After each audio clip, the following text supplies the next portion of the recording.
Welcome to Fantasy Sports Daily, powered by FantasyGuru.com. Monday through Friday at 12 p.m. Eastern Standard Time, 9 a.m. Pacific. Ray Flowers breaks it all down for you from a fantasy sports perspective.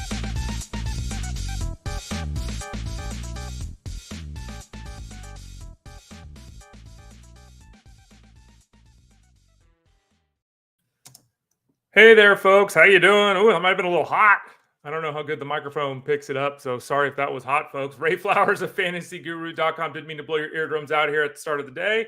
We'll wait until I get angry about something and yell during the show, and then you can blow your ears out. I probably won't do that. I try to be pretty good here on the show. Sometimes get energetic and sometimes passionate, and sometimes, you got something to say. And when you got something to say, sometimes you get loud. Hopefully I won't be doing that today. Again, I'm Ray Flowers of FantasyGuru.com. Thank you for joining me today, whether it's for the next hour or just for the next few minutes. Again, this is Fantasy Sports Daily, Monday through Friday, a free show provided by FantasyGuru.com. Don't forget to go to FantasyGuru.com, click that subscribe tab in the top right corner, and start your journey to fantasy football or fantasy baseball success in 2024. Yes, it's late for baseball, but you can send a note to support at FantasyGuru.com, and you can get what's left of the season for DFS, what's left of the season for wagering. Check it out, support at FantasyGuru.com. And for football, we're open for business. We got it all ready to go right now over at the website. Pretty much everything I think you could want. There's probably some scenarios where there's something that we aren't covering. If there is something we aren't covering, let us know in Discord. Hit us up and say, hey, guys, I'd love to see this covered. And maybe we can get one of the folks on staff to put that all together. But as you can see there on the screen, the draft guide is available over at FantasyGuru.com. It is a full season product. We call it a draft guide because that's what we call it. But it's a full season product. You can pick it up right now. We'll be with you throughout the entirety of the regular season. We'll help you every week with articles, advice in the Discord rooms, the rankings, all of that. Head over to FantasyGuru.com. Click the subscribe tab in the top right corner. When you do that, you can sign up for the seasonal package, the DFS package, the wagering package, all three of them, or even get training camp, or I think it was 12-hour presentations by the entire staff breaking down things you need to know for 2024 fantasy football. That is also available over at FantasyGuru.com. As I was saying, this is Fantasy Sports Daily, Monday through Friday, 12 p.m. Eastern Time, 9 a.m. Pacific. We got some exciting changes coming for the start of the football season, and I won't review them all today, but we've got some exciting things coming on. Just to break down the schedule, we're going to have the traditional schedule this week. We'll have the traditional schedule next week, and then come week one of the NFL season, we will be talking fantasy football every day on the show. On Mondays, I'll be spending Mondays. I'm solo. Okay. Tuesday, Wednesday, Thursday, Friday, we got some action, folks. So stay tuned for that. We won't be solo other than Monday on the show coming football season. So we'll have that. I will continue to cover baseball, though, as I promised everybody. I will probably shift the show. So we'll start football at the start of the show and have baseball be on the back end. But we'll see. We'll see how that goes. Maybe we won't do that at all. Maybe we'll just do something completely different. Well, week one, we'll have some changes for you. We'll announce it I think probably that Friday right before week one starts. So show's still going to be free, still going to be on Monday through Friday, still going to be at 12 o'clock Eastern Time, 9 a.m. Pacific. None of that is changing, but some exciting things coming down the pipe for fantasy football. Some exciting things for the show today, hopefully, for those of you that are joining us. Tell a friend, by the way. Spread the word about the show. Today we got some football talk in about a half hour. Russell Clay's going to join us. Order's a little bit different this week. There was a little bit of scheduling situations that had to be handled by the guys. So Russell Clay will join us today. Tyler Beaker will join us tomorrow. Armando Marsal will be on Friday. All those guys right now coming on to talk football about halfway through the show, about 12:30 p.m. Eastern Standard Time. So Russell will jump in. We'll talk Justin Herbert, Tyreek Hill, Kyler Murray, Jaylen Warren, Najee Harris, Gardner Minshew, Jamar Chase, CeeDee Lamb. Are these guys ever going to sign? And Calvin Ridley. So some big names to talk about with him. But before that, we got some things to talk about with you in the world of baseball. Jordan Walker, Cody Bellinger, Walker Buehler, Nick Pivetta, Mitch Keller, Reynaldo Lopez. Two guys I wasn't high on who pitched pretty damn well yesterday. Eduardo Rodriguez, Shane Baz, Porter Hodge. Is he the new closer with the Cubs? Injuries to Luis Heel, Zach Eflin, Ranger Suarez, Tyler Mahle, Jared Jones update, Yoshi Yamamoto update. Victor Vodnik, not good. Ha-Seong Kim, not terrible. Jeimer Candelario, and then Patrick Bailey. Remember Patrick Bailey who said he wasn't going on the injured list? A day later, he went on the injured list. We'll talk about it when we get an opportunity here.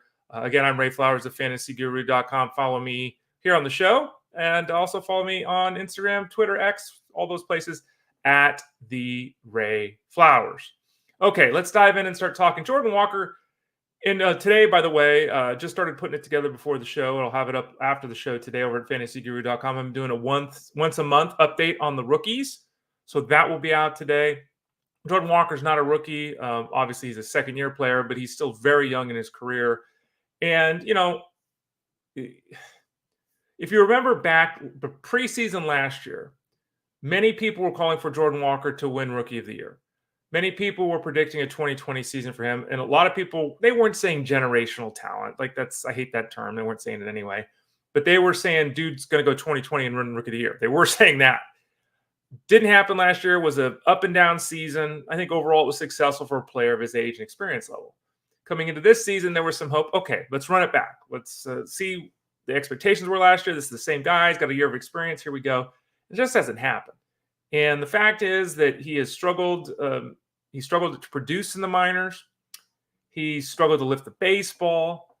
He was promoted recently, and everyone got excited because the previous couple of weeks before he was promoted, he enacted a swing change, started driving the baseball. The exit velocity numbers went up. The launch angle improved. We got really excited in some circles. Again, small sample size, but again, tremendous talent, Jordan Walker. So he's promoted and doesn't play. He had 11 at-bats in 4 games. He didn't play. And they sent him back to AAA. And this is one of those reminders, and I know it's not going to matter come March next year because you're all going to ask about the rookies. You're all going to draft the rookies. You're all going to depend. It's how it is every year. But it's yet another reminder of, this just doesn't always work at the start. I mean, Jackson Holliday was atrocious and ended up getting demoted and missing half the season, right? Jordan Walker can't stick at the big league level. These two guys, Holliday and Walker, are making all-star teams and are likely to have great careers. Maybe even tremendous careers. But right now, so Jordan Walker, way too early in a keeper dynasty league to write him off. I think it's fair to write him off for 2024. Maybe an injury happens. Maybe he goes down and goes 11 for his next 20 and hits 3 home runs and forces a return. But it just doesn't seem like it's going to happen this year with the Cardinals. And, this is not fair, and it's probably not even accurate. But it's been a lot of was made of Dylan Carlson getting traded to the Rays at the deadline, where the discussion being like, look at all these outfielders that the Cardinals haven't been able to figure out. Is Carlson the next guy there? Too early to say is Jordan Walker in that group, but just something to think about. Cody Bellinger went 2 for 4 last night with a double and 2 RBIs as we go from a younger guy to a veteran guy. He's not an old guy, but a veteran guy.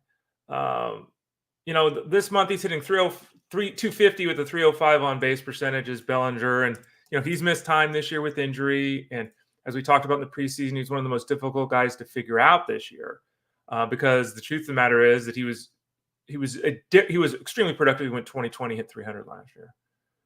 But he was a different type of hitter. And so what do we got this year? This year we've got he's hitting 276, which is great. That's fine. That's better than his career mark. 334 on base percentage is right on his career mark. Okay. The isolated power mark is down 60, 70 points. The slugging percentage is down 50 points, and he's got 13 home runs in 96 games. So he's been really pretty average. In a mixed league, a 12-team mixed league, he's just a guy in the outfield or at first base. At first base, he's not even just a guy. So, it's been disappointing-ish. There's nothing in the data to get overly excited about. And again, we talked a lot in the offseason about his exit velocity being poor, his barrel rate being poor, his hard hit rate being poor last season, despite the strong numbers.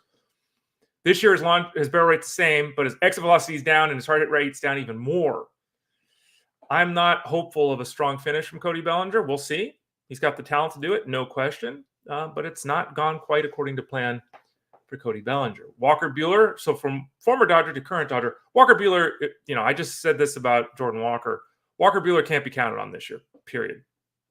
And I don't know. We've talked so much about him here on the show, and I really don't know what the outcome is going to be here for his career.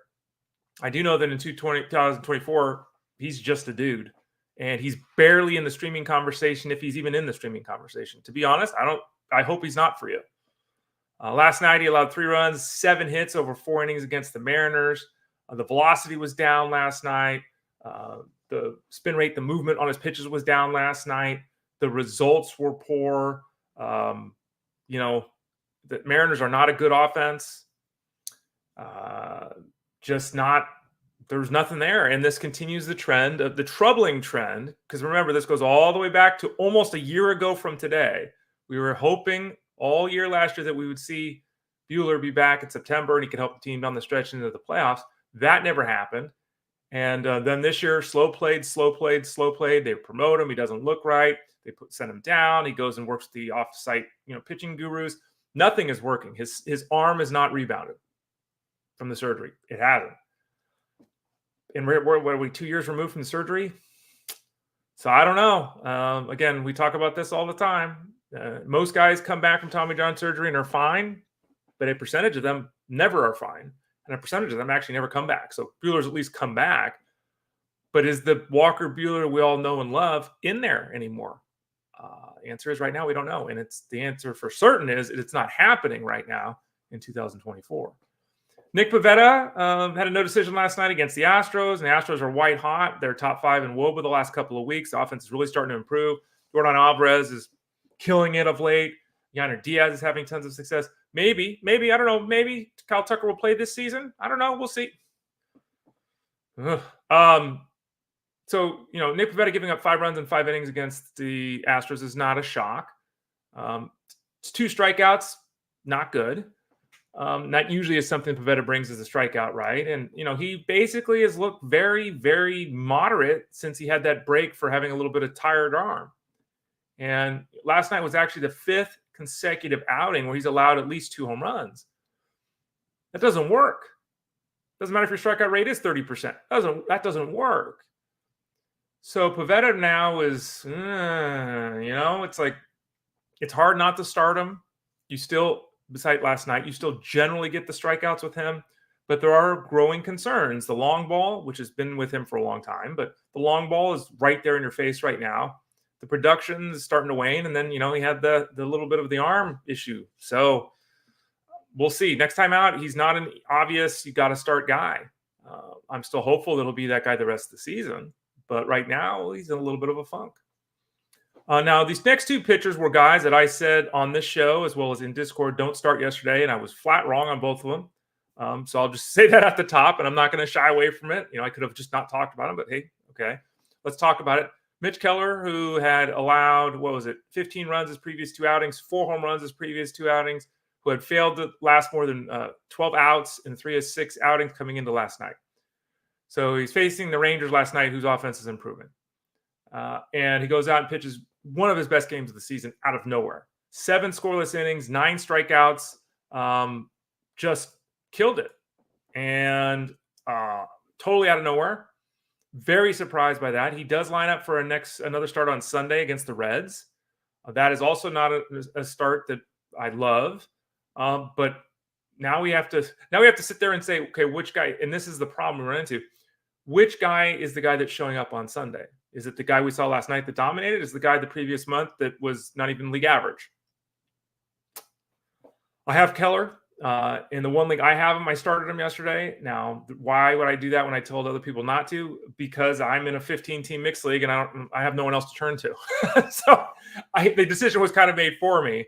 And in your case, you probably sat him. He pitched great. I think it was the right call to sit him. I did some searching yesterday as well. I saw other people saying kind of the same thing. He was great. The opportunity to have success will continue this week against the Reds. But remember, again, the last month, he's been really uneven.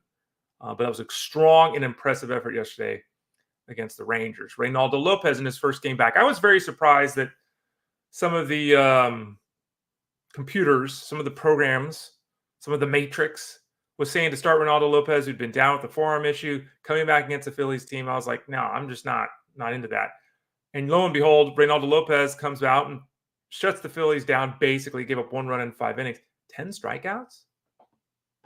Like, he threw 100 pitches and had 10 strikeouts in 5 1/3 innings. And had 10 strikeouts in 5 innings of work. Let me pull him up. Because he had 10 strikeouts any game this season?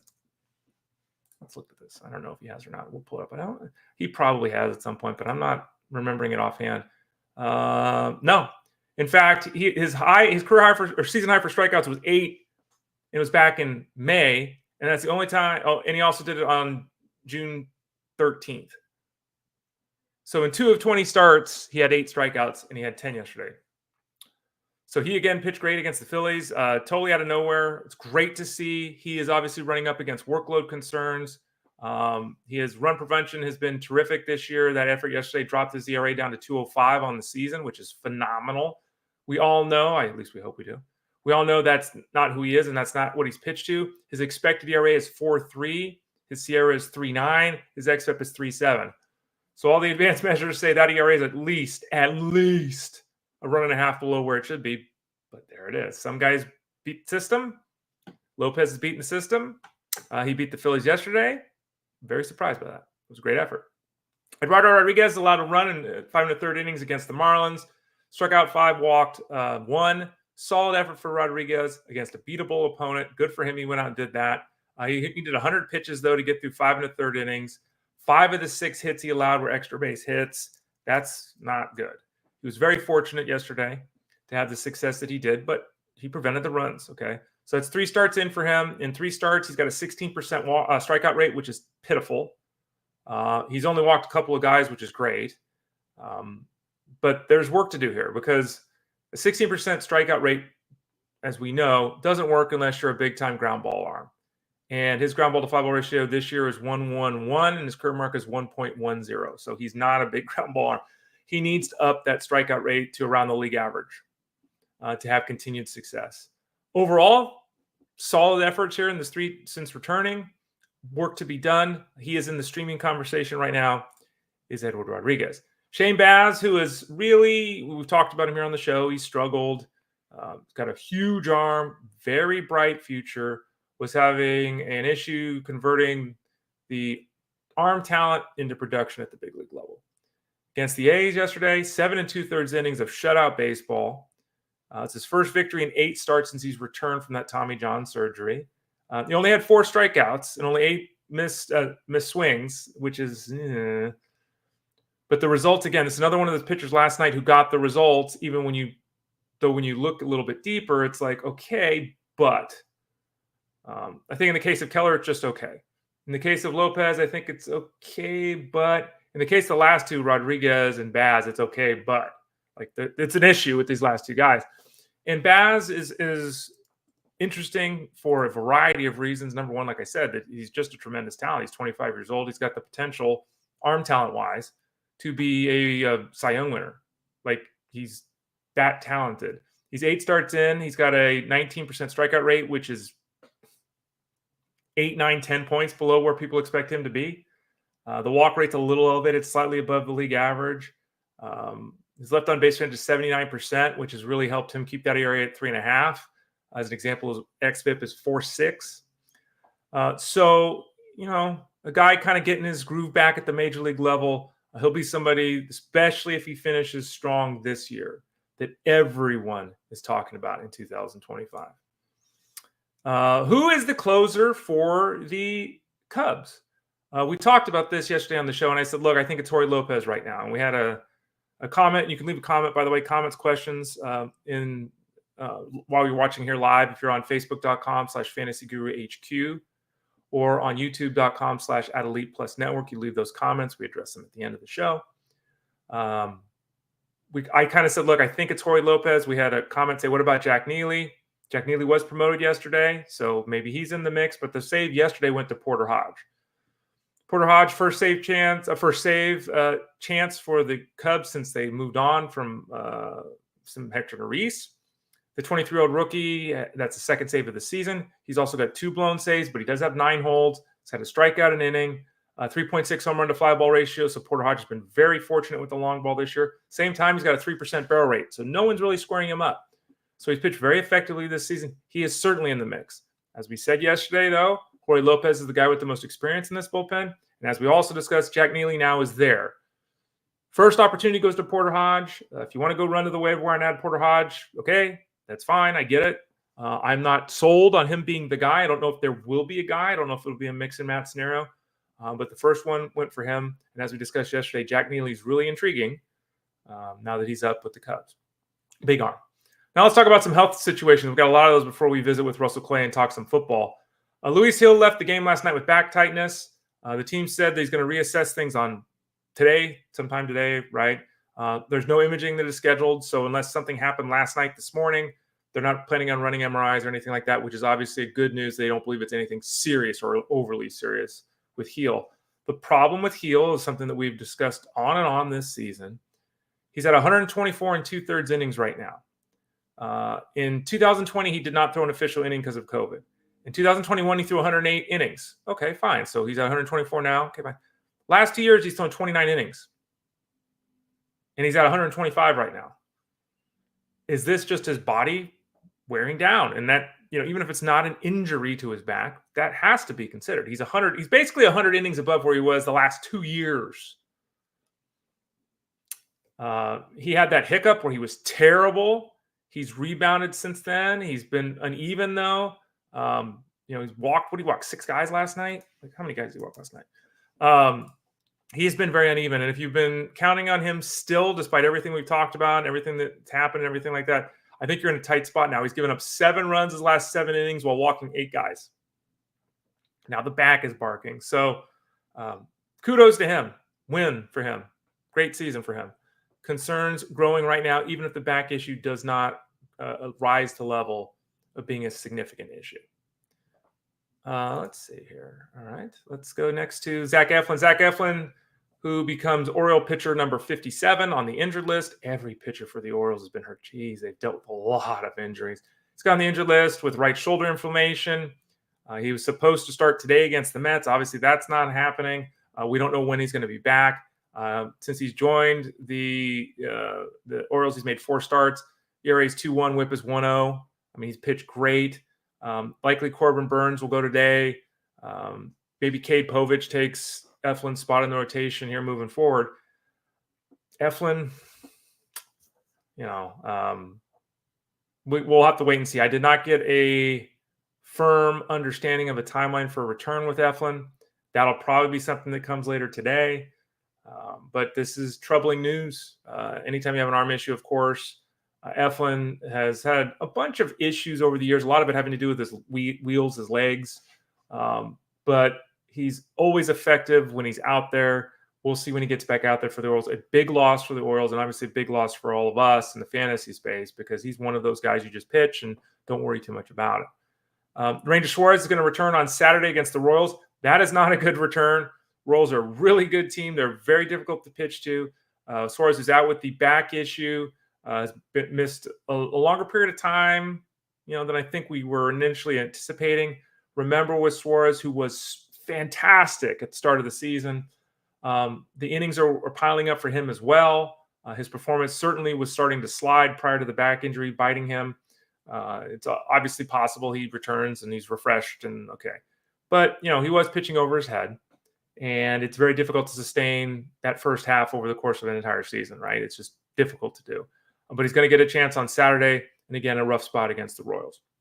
Tyler Mahle, who we've discussed and talked about on the waiver wire and adding him to your team and all these kind of things, who looked pretty good. Now is on the injured list with a shoulder issue himself. We don't know how much time he's going to miss. Here's another one of those guys, a guy that we thought would be an reinforcement at the point of the season when we need him because the pitchers are going down. Now he's down. John Gray takes the roster spot. Let's not forget the Rangers are anticipating getting back next week, Max Scherzer, and they're hoping at some point, as we discussed on the show yesterday, that Jacob deGrom will be back, maybe 3 starts in September. But Scherzer can be back next week. They've got John Gray right now. They obviously have options to remain in the rotation in the roster, in the spot for Tyler Mahle, But this, we thought he was going to be an answer, and now it doesn't look like he's going to be an answer, which is disappointing. Jared Jones is coming back from the lat issue. Remember, we talked about him. He's going to make at least 1 more minor league start, maybe 2. Well, the 1 start might be all he ends up needing. He had 5 shutout innings at AAA yesterday, struck out 10 guys. Probably doesn't need another outing, right? So I think there's a very real possibility that Jones, who hit 100 on the gun a couple of times in the outing with all that success, is back before the end of August. So maybe even the next turn through the rotation for the Pirates. The question then becomes, how do they handle him? Just like Paul Skeens that we talked about earlier in the week. Will both Jones and Skeens be allowed to pitch every 5 games?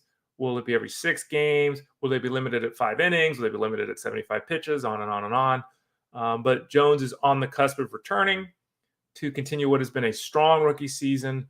Note that I'm trying to remember, his ERA is like 6. His whip is like 1.5.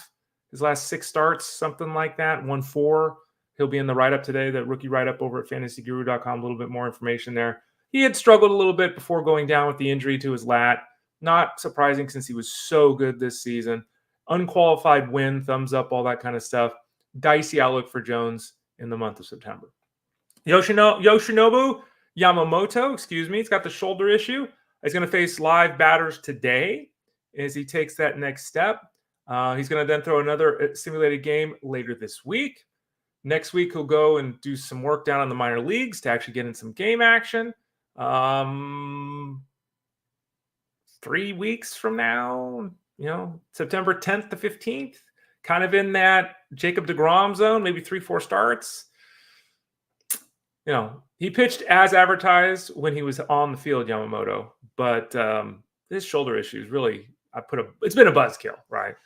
But he is trending in the right direction. Again, today he'll throw, later in the week he'll throw, next week he'll go out in the minor league rehab assignment, and hopefully he'll be back in a couple of weeks, 3 weeks, something like that, making some outings for the Dodgers. We'll see.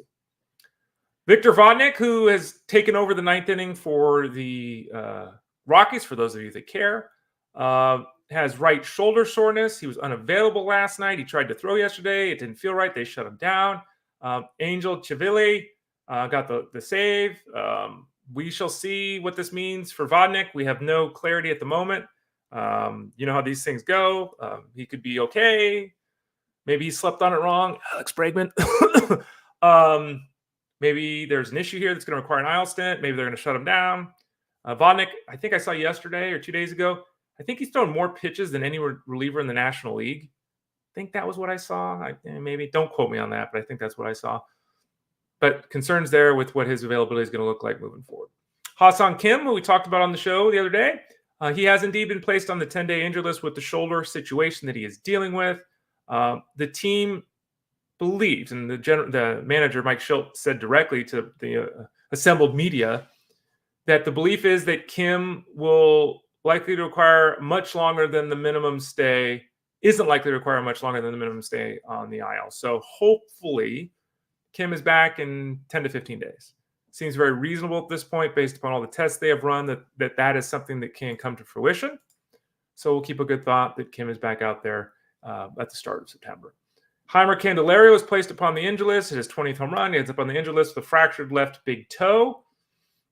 Ahmed Rosario is now part of the Reds, so they basically swapped him out. Obviously, different type of hitter, different positions, all that kind of stuff. But Rosario, a veteran bat that joins the Reds now. We're still waiting for Matt McClain. We don't know if we're going to see him or not here down the stretch. But Candelario is going to miss some time. Ty France is probably going to be the first baseman now for the Reds. So they get older. They get France and Rosario, and they lose Candelario. We don't know how much time Candelario is going to miss, but it's going to be a while. And I guess I've talked about all the time with you folks. Toe injuries, no joke. They don't seem like a big deal, but they're really no joke. Now, Patrick Bailey, and again, players and teams and things change. And okay, right, I get it. I totally get it. Patrick Bailey said, look, guys, I ain't going to go on the injured list. I'm good. We're rocking and rolling. Yes. Day later, he's on the injured list. And, he's had a rough season. There were periods of time where Patrick Bailey was a star. There were a period of times where he struggled. He had the concussion issue. He came back from, dealt with again.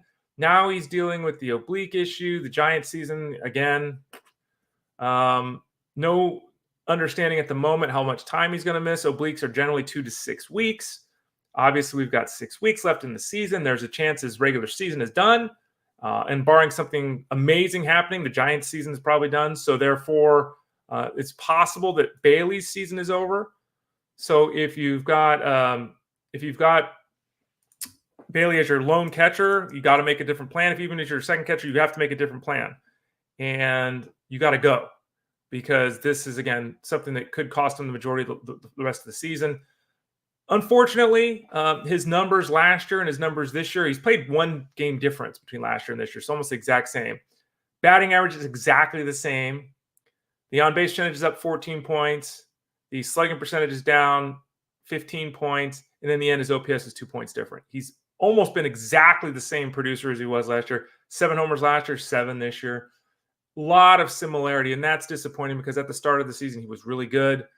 The exit velocity numbers are up. The launch angle's up a couple of degrees. The hard hit rate's up a little bit. So it did appear with the batted ball data early on that we would be getting a better performer than last season. But in the end, same workload, same level of performance. And we'll have to see if he has an opportunity the rest of the way to make any changes with that. And he may not. So there's our baseball talk today. Remember, leave those comments on Facebook or on YouTube. We'll address them at the end of the show. We are about halfway in the show here, Monday through Friday, Fantasy Sports Daily, 12 noon, 9 o'clock Eastern time. We talk sports, and, right now we're talking football on Wednesdays, Thursdays, and Fridays. And this guy is generally on Fridays, but he's stepping up for a coworker, and he's here today on a Wednesday. And that's Russell Clay. Hey, Russell, how you doing today, bud?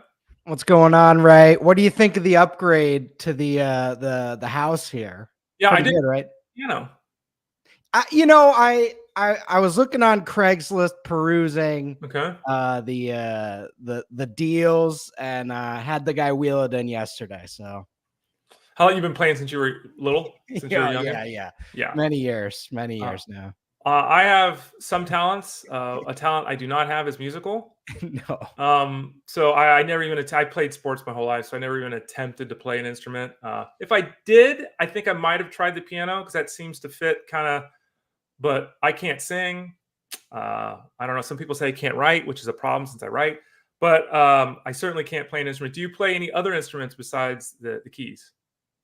I played hot cross buns on the recorder, and that's the extent of it for me. But we do what we can, right? We try. That's Russell Clay. I'm Ray Flowers here on Fantasy Sports Daily. You can follow all of Russell's work over at fantasyguru.com. You can follow him on Twitter X at Russell J. Clay. He's part of the crew that does the live stream every Tuesday night at 7 o'clock Eastern Standard Time. How are the pretzel reviews going right now, Russell? Pretzel reviews have slowed down a little bit. We did do a snack review last week of a Jeff Mann special of the popcorners. So if you want to get into Jeff Mann's mind a little bit, popcorners white cheddar, I actually thought they were really good. So give those a shot. And for now, because we're having problems again, transitioning things, where can people see that when they want to check it out? I have a article, Clay's Corner on Friday. Check that out on Fantasy Guru. And at fantasyguru.com, you've got the draft book, which you're updating, which is obviously the rankings for the 2024 season. Remind me again, which format is it for, Russell? Yeah, so I have the tight end premium version, and Armando and Tyler have PPR and the other good stuff there, 0.5. So that's the strategy there. And I've been updating that a little bit over the last couple weeks. Of course, the guys like JJ McCarthy and things of that nature are got to be tidied up, but for the most part, things have stayed similar. You handle the dynasty rankings over at FG2. How often do you update that? Is it like once a week? You're kind of doing that in the preseason?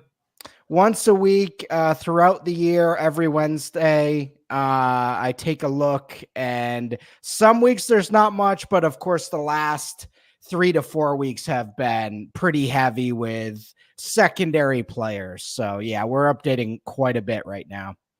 Yeah, and all this again is over at fantasyguru.com. Get the full season product, click the subscribe tab in the top right corner, get access to my work, and you get all of Russell's work for the 2024 season. He's always in Discord, as am I, as well, answering questions. I see a football question here. We'll get to it in a few minutes with Russell, but we're both available over there for those of you that want to ask questions if you're a member at fantasyguru.com.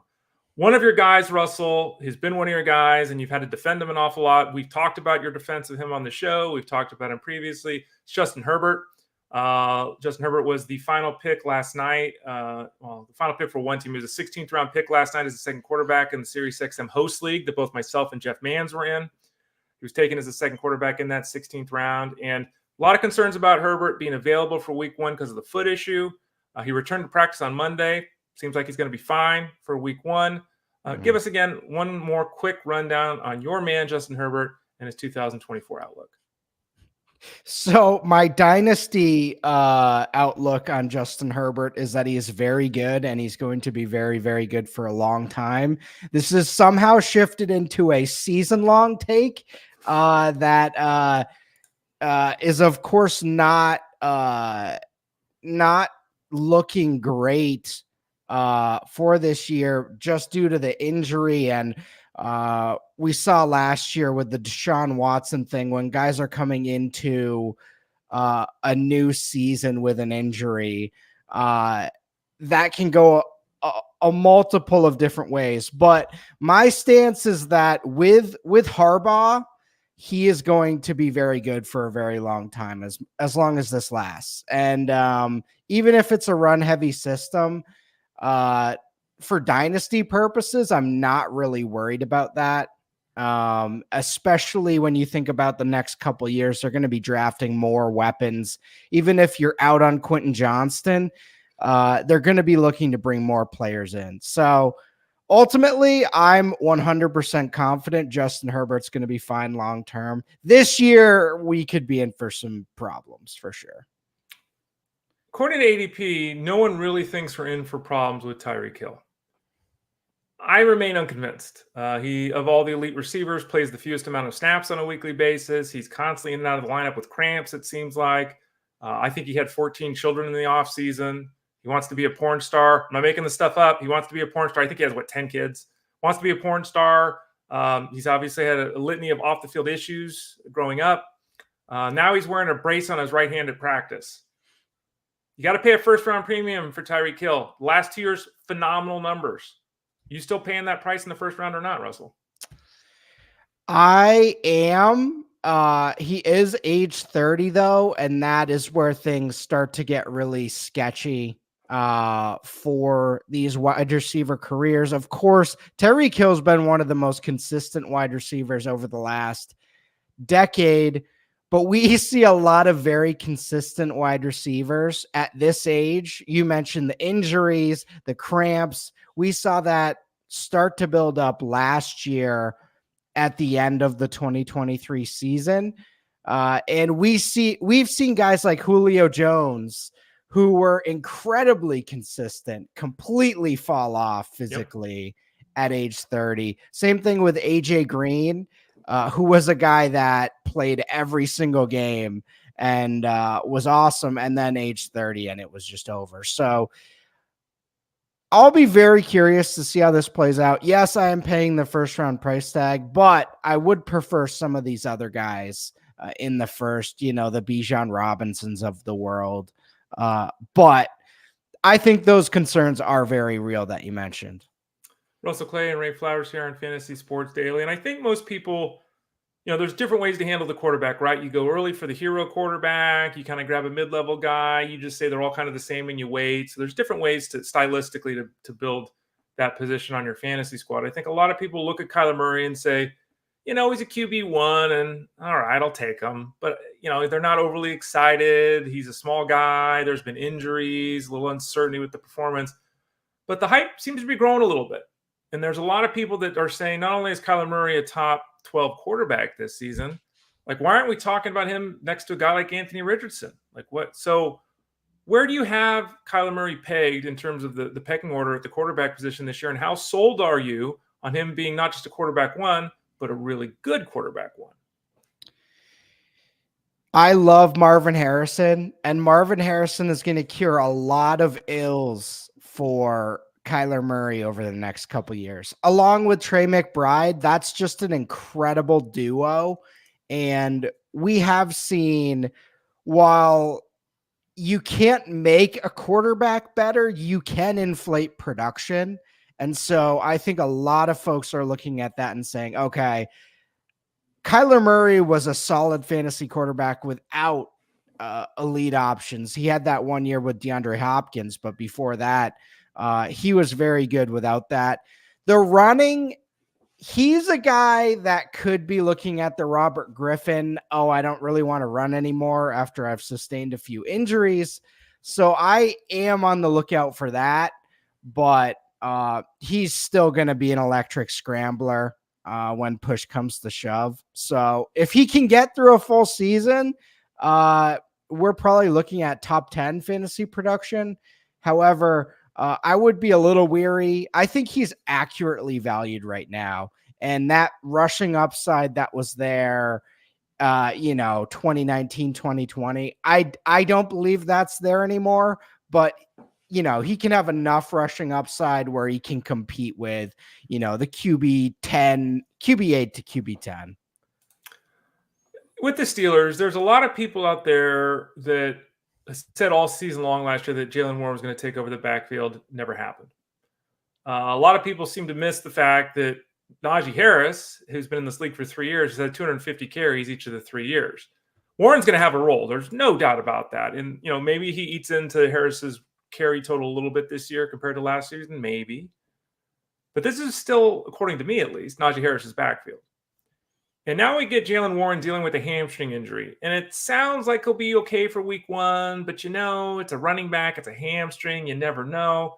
Break down this backfield for us. And, do you agree with me or disagree with my read that I think we're getting another 250, 70, 80 touches again from Najee Harris this year? Yeah, I'm on board. And for whatever reason, and the reason is probably efficiency, many do not like Najee Harris. And I don't blame you, considering the production. It's not pretty. But he has had over 1,200 total yards in each of his first 3 seasons. He has hit that 250 plus rushing attempt mark that you mentioned each of the last 3 seasons. So there's a floor there that it doesn't exist for everyone. 10, 15 years ago, that wasn't as great. Nowadays, it's pretty nice to have a running back with a floor like that. So I'm in on price. I mean, he is very cheap, going in the 80s to 90s in best ball drafts. Jaylen Warren does have value, and he is a piece of that offense, but he is not a guy that's going to take over the role of Najee Harris. They're just 2 very different players. So with that understood, I like Najee Harris and have liked him all offseason at value. And with this injury, if we get a re-injury or something like that, we could be seeing Najee take on that bigger role we saw earlier in his career. Russell, let's talk a little bit about the scenario with the Raiders. After the addition of Gardner Minshew, I anticipated all along that Gardner Minshew would open the season as the starter for this team. They waited and they waited and they waited and they waited, and they finally said, okay, Gardner Minshew's our starter. So a couple of questions here for you. One, does that confirmation lead you to think he's playing every game this year as long as he's healthy? And secondly, Gardner Minshew has done a couple of things in his career. One, he throws the ball to the tight end a lot. And 2, whoever that number 1 wide receiver is, they're getting the ball. Is it Adams and Bowers to the moon? Like, is this better news for the 2 of those guys with Gardner Minshew under center than Aiden O'Connell? The Aiden O'Connell all offseason, it feels like the Raiders wanted him to be the guy, and many fantasy folks probably wanted him to be the guy. The reality is, 4th round pick out of Purdue, had 1 good season. And Gardner Minshew's a competent backup. So they brought in a competent competition here. And I think you had a good read there. And I think Minshew is going to play the full season. He's the new Ryan Fitzpatrick, and we're just going to have to accept that, where he's just good enough to beat out really any secondary quarterback options. So that's there. We saw Michael Pittman have 100 catches last year. So that's really good. And if that's going to be split between Adams and Bowers, we're probably going to be in for a pretty good season. And, Josh Downs had a pretty good rookie season as well, 700 plus yards. So it's ugly. Nobody likes seeing their top weapon have Gardner Minshew as the quarterback. But when you kind of look back at his history, you say, okay, this isn't as bad as what we think it is. So yeah, if he plays the full year, Adams and Bauer should be fine. The Ryan Fitzpatrick call is a good one. I like that, Russell. Going back to the Pittsburgh backfield, since we're talking about quarterbacks here with the Raiders, let's talk about it with the Steelers for a second. We were talking about the backfield and Warren and Harris and all that. There is a line of thought that having a mobile quarterback helps out the backfield because it obviously gives different looks to a defense. Do you think that's accurate? Do you think the backfield has a better chance in Pittsburgh of being effective this year with Justin Fields versus Russell Wilson, or just the style of football they run? Hey, man, they're going to carry it 35 times a week anyway. It definitely helps the running game. The problem is it hurts potentially the receiving game and the rushing touchdowns. So I think a lot of that comes out in the wash. But it would be nice to see Najee have some big open holes after the last couple of years of Mitch Trubisky and Kenny Pickett. And they say 8 men in the box. It felt like there were 30 men in the box with some of these Steelers offenses. There was no threat deep.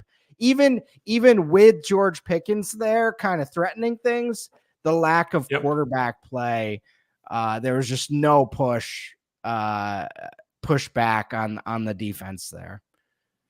Russell, one of the biggest questions we're dealing with right now is we got a couple weeks to the season starting. And, Jamar Chase and CeeDee Lamb are on their teams this year. That's not going to change, but they want contracts. And both of them, are they going to be playing in week 1? It's a fair question to ask. And it comes up all the time in Discord. And again, these are 2 guys, top 5 in most drafts. What are your thoughts? Are we to the point with Lamb and Chase that you're getting a little nervous? Are you drafting them? Who cares? Are you avoiding them because of that nervousness? Talk us through that situation with those 2 top wideouts. I am still drafting them. The one cautionary tale, and I did a little Twitter thing yesterday on Le'Veon Bell. Mm-hmm. Le'Veon Bell was a different situation. The only point I want to make is it's not unprecedented now for players to be like, you know what? Nope, I'm out. So that does happen more now than it would have happened. So it is live to happen. 90% chance both are out there for week 1, and we're not talking about this anymore. So I'm drafting them, especially Lamb, but I am looking at the Jamar Chase thing and saying, okay, Chase has performed, and he probably wants that contract. So it's fine. It's all going to be fine. I'm going to move forward as if this catastrophic event is not going to happen for either, but God, it would suck. It would be awful if everyone's best ball drafts from all off season, it's just like one of those 12 teams is dead in every league, Right. So I really hope that doesn't happen. You think T. Higgins would love it if Jamar Chase got $150 million? Think that'd go over well in the locker room? Oh, he'll be pissed. Yeah. So I wonder if that's part of this too. It's like, we're going to pay you, Jamar, but we got this other. So we'll see how. I took Jamar Chase last night in the first round. Yeah. In my Sirius XM host league. So I'm still there with you, and fingers crossed that we got this one right. We got a couple comments here in the chat I want to bring up to you, Russell. Let's talk at the first one to John G. He's with us for baseball. He read all the baseball stuff over at fantasyguru.com. Thank you, John. But this first year that he's used our football information, and he's behind because of all the baseball stuff he's doing. Life, kids, work, all that kind of stuff. There are a lot of people that are coming like John to football like right now. It's like, oh man, season starting in a couple weeks. We got a draft next week. What do you recommend as the best path for those people? They just signed up at fantasyguru.com. They go there. There's 300 articles. There's 50 different ranking systems. What do you recommend? Where do these people start for 2024? Yeah. So shout out to John, by the way, using the baseball product and then shifting over to the football. I would say, however John did the baseball, that's probably a good structure. Number one, for individual people, look at your league settings. If you're in a couple leagues and they all have pretty similar league settings, that's the first goal. And then a lot of the site is set up to where you can find your format. You know, Jeff Mans has rankings and it's set up in multiple ways. We have projections on the site. So a lot of that footwork, you're going to find that on the site. Of course, our live stream on Tuesday will answer your questions. And in the Discord, you know, if you're looking for guidance on articles, Ray, I see a lot of that in there. Like, hey, just signed up. Looking at the draft guide, I have this league. Where can I find, you know, my 0.5 PPR tight end premium league? And either we will answer the questions directly or we'll have articles and stuff for you. So pretty good setup at this point. We're a pretty smooth running machine for Fantasy Guru at this point. Let's go to Eric, who's got a couple of questions. And the first one, Eric, terrible setup here, buddy. I read the question. The question is this. Morning, Ray and Russell. He asked this before you showed up, Russell, so don't take offense. Morning, Ray and Russell. A football question. I have Devontae Adams and can't keep him. Another team has Deebo Samuel and can't keep him. Should I trade Adams for Deebo? Number one, players should always be kept with their contract status, whatever that is. You cannot have a scenario where you can't keep a guy, but you can trade him to someone else and they can keep the guy. Can't do that. It's a bastardization of the whole process. Okay. If he's a $30 player for you, he's a $30 player for them. If he's got 2 years left on his contract here, he's got 2 years left on you deal him. And if he can't be kept for you, he can't be kept for someone else. Terrible, terrible setup. However, that's what we got, Russell. You have to do this deal, don't you? You have to. I've never been in a league I did one league with the contract keeper setup, and my brain was frazzled by year two. I'll be completely honest. So these types of leagues can get pretty in the weeds, and you lose people pretty quickly. But yeah, these types of things, you know, you have to do it, but the gamesmanship and all that is certainly a part of it. So, you know, fire away. But yeah, here's the second part of that in his next comment. He's got Bijan and Hurts as keepers. If he makes the trade, he can keep Bijan and Deebo Samuel, but he throws Hurts back. So I guess the real question now is, would you rather have Bijan and Jalen Hurts or Bijan and Deebo Samuel, knowing that Mahomes, Allen, and Lamar Jackson are being kept? So do you keep that guy who's the top 4 quarterback and just go running back, quarterback to start, or do you go running back and wide receiver and make the trade? I like the idea of Bijan and Deebo. One quarterback. It is nice to have Hurts, but when you look at ADP, Deebo's going about a round or two ahead of Hurts. So that's how I would play that. But, you know, if it doesn't go down, Bijan and Hurts, pretty good setup as well. Yeah, that's it. And I agree with Russell. And it's very, and I'll say it this way, it's very difficult because we get these questions all the time over in the Discord at fantasyguru.com. And Russell and I see it all the time. We have to ask like 18 follow-up questions. Like, it's better to give too much information than not enough information. So Eric did a great job here, you know, listed everything out, number one. And number two, back to what Russell was saying there, like, let's just be honest about this. Most people, you make this too complicated. Like, I am stunned by the fact that I've been doing this for over 2 decades full time, and I still on a weekly basis see a setup I've never seen before. Like, the fantasy football styles of, I'm stunned. There's 16 players on your team and it's 4 positions roughly. And I see a new thing every week that I've never seen in 23 years. Like, why is it always so goddamn complicated, Russell?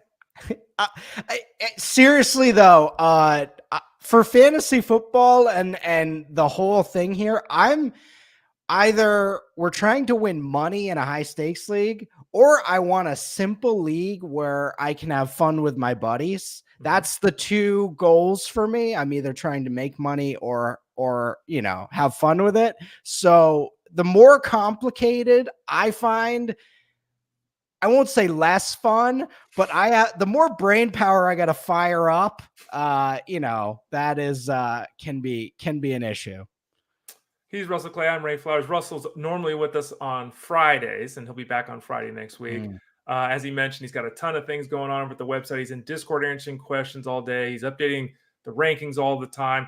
Do you have any articles coming out here in the next couple of days? Any studies, anything that is popping, Russell? No studies, but we do have the dynasty rankings update today. Okay. So we'll be firing that off and looking at, of course, with training camp, a lot of these secondary guys, we're seeing the Patriots finally, Tyquan Thornton may be a starter.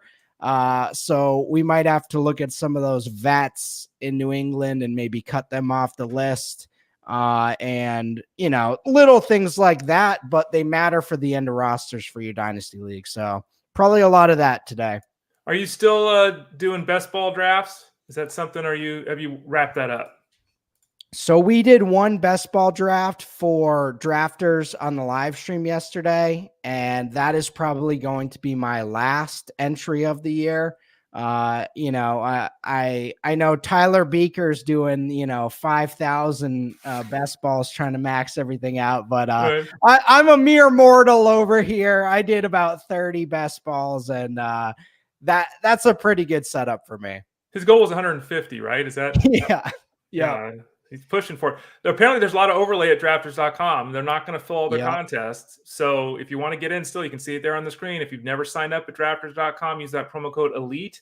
Get you a 100% deposit match, which is fantastic. And even if you've been a member there, you can redeposit. Use the promo code ELITE10, and you get a 10% match. If you want to keep going, they're still doing it, and there's a chance for you to win part of $2.5 million in prizes. So check it out over at drafters.com. All right, Russell, thanks for your time today. Appreciate it. Have a great rest of the week. Thank you for stepping up and showing up on a Wednesday, and we will talk to you next Friday.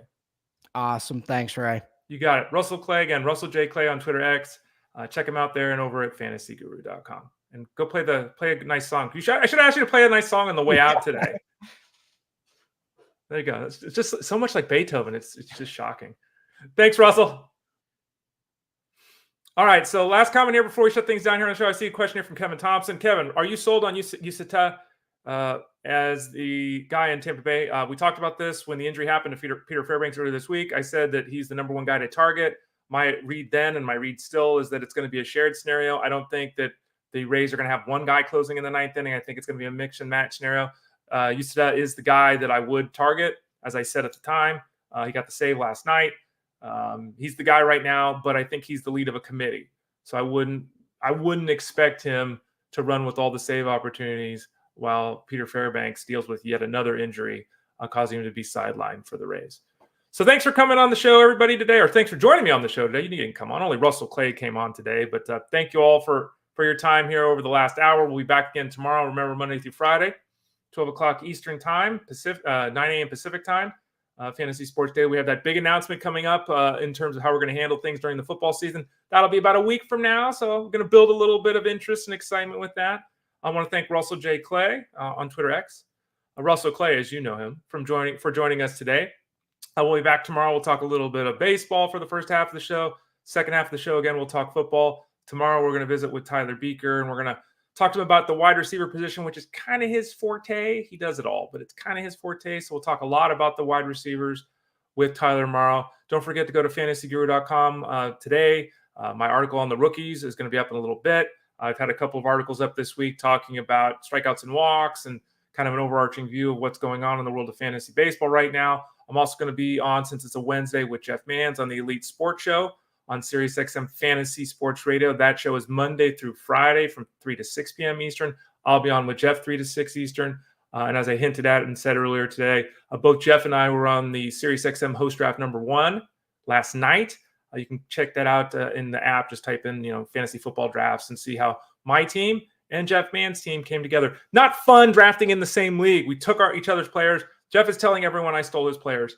And I just said, look, Jeff, I just followed the rankings at fantasyguru.com. Can't fault me for picking good players, Jeff, even though he kind of did last night. Oh, Jeff. I'm sure we'll get into that on the show today. Again, 3 to 6 Eastern on SiriusXM Fantasy Sports Radio. For the great Russell Clay, I am Ray Flowers. This has been Fantasy Sports Daily, powered by fantasyguru.com.